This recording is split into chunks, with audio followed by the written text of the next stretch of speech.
Boa tarde a todos. Sejam bem-vindos a esse curso. Essa primeira pregação é o início de um processo de descoberta, poderia assim dizer. E, evidentemente, que nem mesmo todas as pregações que vocês vão escutar aqui, elas vão esgotar tudo aquilo que a gente precisa a cada dia aprofundar sobre o matrimônio, sobre o estado de vida. Também é muito importante que vocês saibam, seja através das minhas palavras, sejam através das outras pregações, talvez o que a gente vai falar aqui possa ferir um pouquinho a sensibilidade de alguém.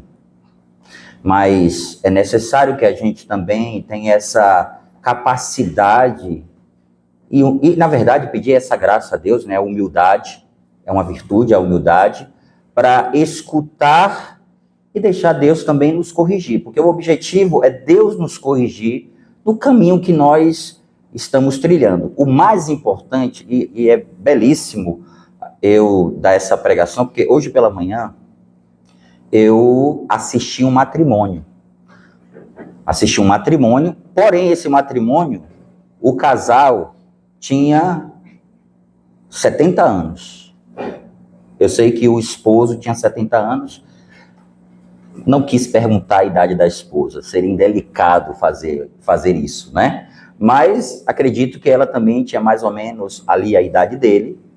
E assim, nunca é tarde para que Deus entre na nossa vida e corrija aquilo que na nossa vida a gente foi escolhendo e se desviando e se afastando. O mais importante de tudo é nós redescobrirmos o caminho e retornar. Isso é importante. Então, como foi dito, né, a pregação de hoje é uma pregação sobre o sacramento do matrimônio. Vocês sabem que a Igreja Católica tem 7 sacramentos, né? Na Igreja Católica são 7 sacramentos. Os sacramentos, aqui não vou explicar cada sacramento, até porque não tenho tempo, mas existe aqueles sacramentos de iniciação cristã, que quando você ingressa na igreja, você recebe esses sacramentos, é por isso que você pode receber os demais sacramentos. Quando você se batiza na igreja, o batismo é a fonte de toda consagração. A partir do batismo, eu me torno um filho de Deus, um filho da igreja, e também, além da graça sacramental que eu recebo, além da mancha do pecado original que estava dentro de mim, estava no meu coração, estava presente na minha alma, além da purificação dessa mancha do pecado original e dos pecados pessoais. Uma criança só tem pecado original, mas os adultos, aquelas pessoas que se batizaram como adultas, como eu, me batizei com 15, 16 anos, então além dos pecados originais, existiam os pecados pessoais, e no batismo, todos os pecados são cancelados, todos os pecados que nós cometemos. Então o batismo é o sacramento que nos confere estas graças, a Eucaristia e a Crisma, sacramentos de iniciação. Outros 2 sacramentos que nós chamamos de sacramentos de cura é o sacramento da confissão e o sacramento da unção dos enfermos. Que a gente conhece essa linguagem aqui, todos conhecem, ou tem alguém que não conheça? Estou aqui tentando, não quero explicar tanto porque senão eu não vou aprofundar o que eu devo aprofundar, mas para vocês entenderem o sentido dos sacramentos. Aqui já são 5 sacramentos. E os sacramentos, o sacramento da ordem, no caso, o sacerdócio, e o sacramento do matrimônio. Esses 2 sacramentos são conhecidos como sacramento de serviço e comunhão. E por que é fundamental vocês compreenderem isso? Porque se a gente não entende o que é o sacramento, a gente pode até mesmo realizar o ato social. mas a gente pode não compreender o sentido e a exigência do próprio sacramento. É uma graça. Quando você recebe o sacramento, você recebe graça. Todos os sacramentos têm uma graça específica para que você possa, a cada dia, crescer na santidade. Uma coisa que vocês não podem fazer, já quero dizer para vocês. Aliás, vou dizer logo o que vocês devem fazer, né? Porque a gente dizer logo o que não deve, né? O que vocês devem fazer? Vocês devem buscar sempre a Eucaristia e a confissão.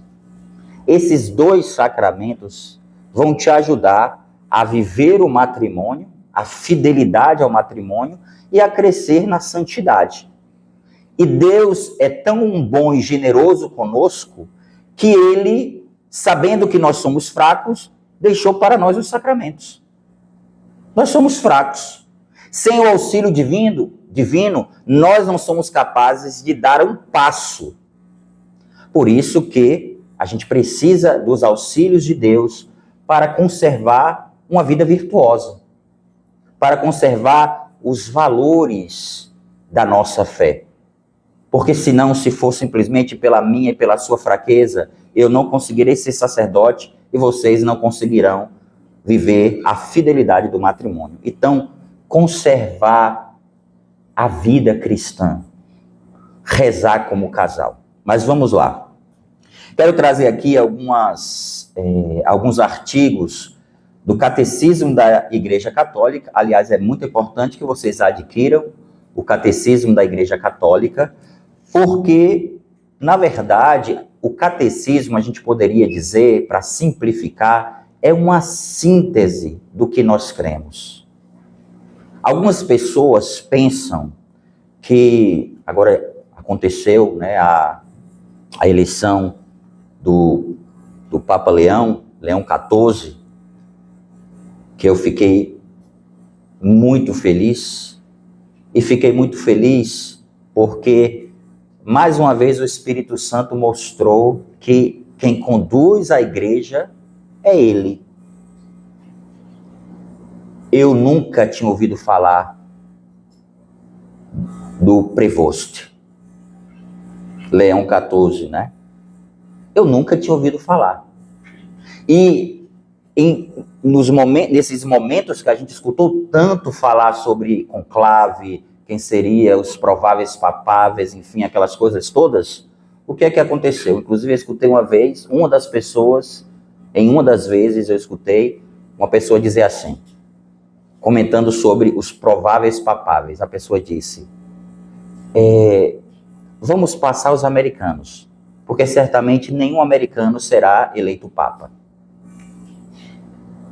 Somente uma visão política, somente uma visão reduzida, categorias humanas que querem adotar para aquilo que é a igreja. A igreja não pode se resumir, e de fato ela não é uma realidade humana simplesmente, é uma instituição divina.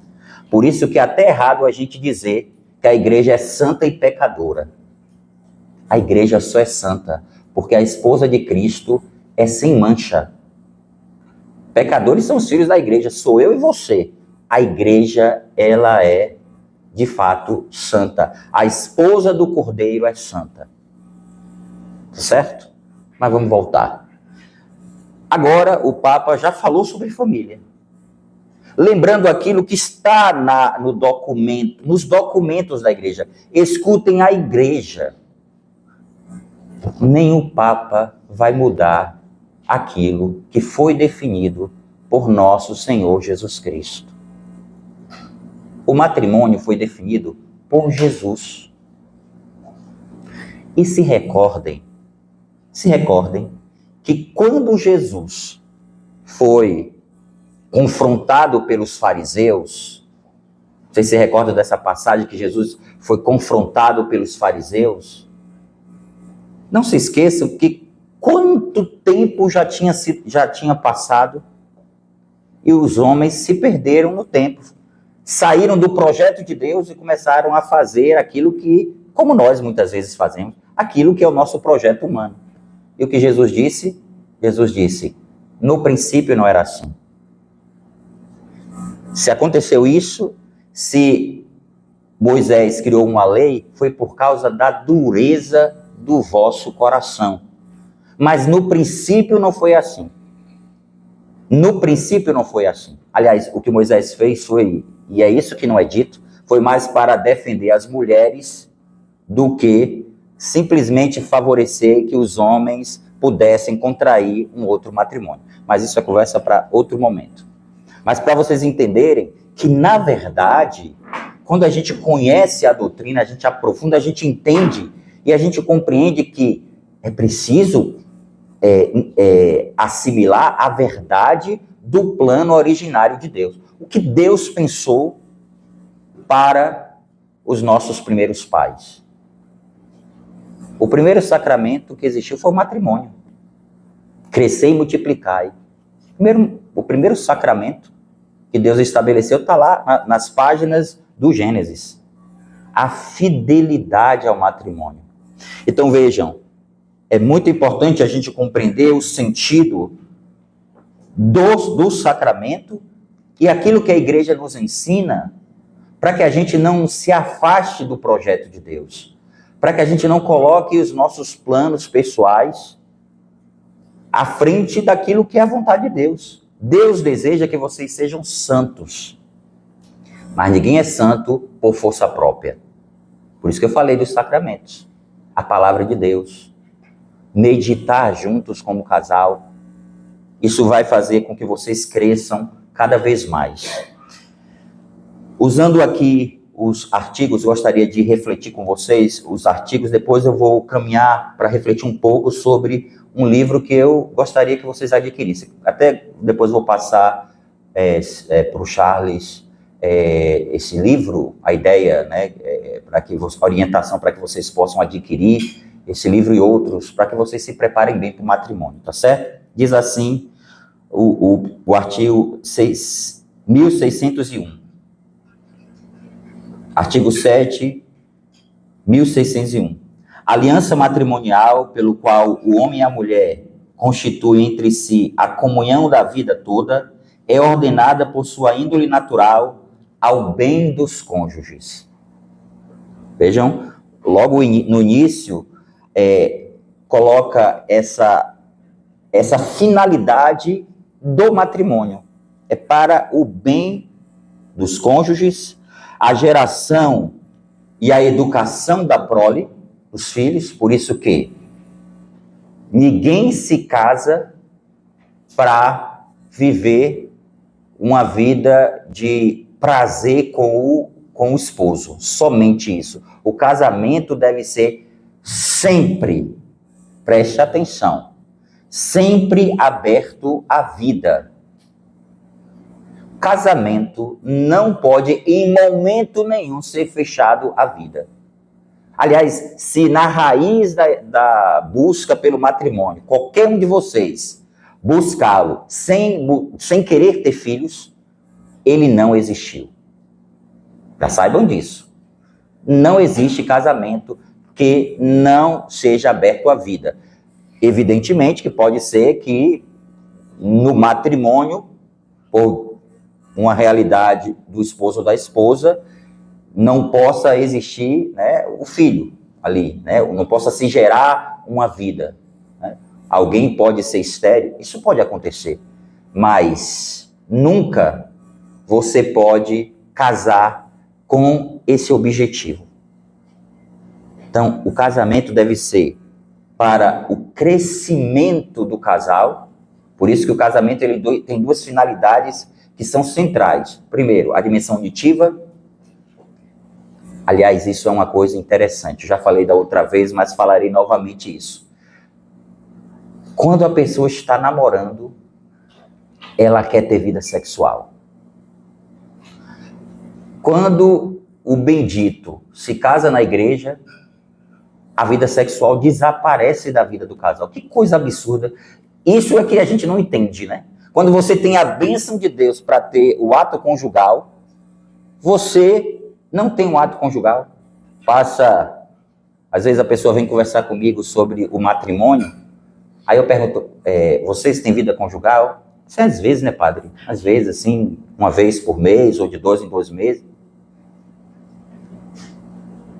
A gente não está falando de 2 pessoas idosas. A gente está falando de 2 pessoas jovens. A vida conjugal, quando você tem o ato conjugal dentro do matrimônio, eu estou explicando bem direitinho dentro do matrimônio, porque eu escutei aqui vocês falando que vocês alguns estão vivendo a vida marital há muito tempo. Isso é, inclusive, pecado. Né? Por quê? Porque o ato conjugal é para acontecer dentro do matrimônio. Dentro do matrimônio. Então, quando você tem a relação conjugal dentro do matrimônio, o que acontece é que todas as vezes que você tiver o ato conjugal, você está renovando o voto que você fez diante do altar.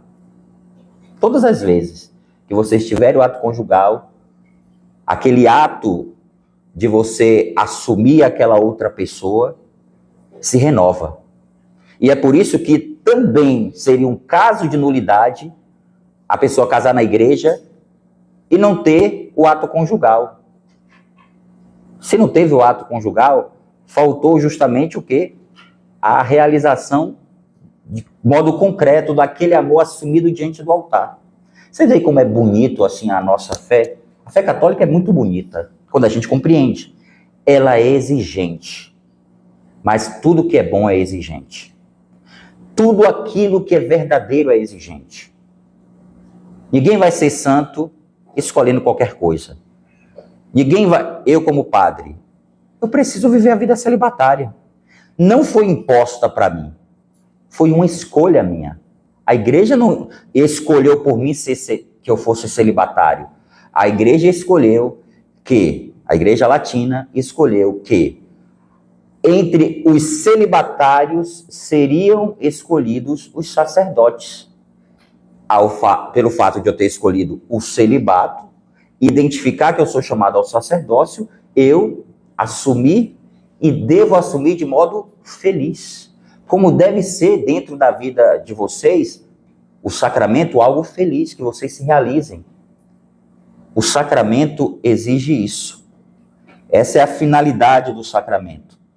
Para o bem dos cônjuges, a geração e a educação da prole, e foi elevada entre os batizados à dignidade de sacramento por Cristo Senhor. Continua o 602.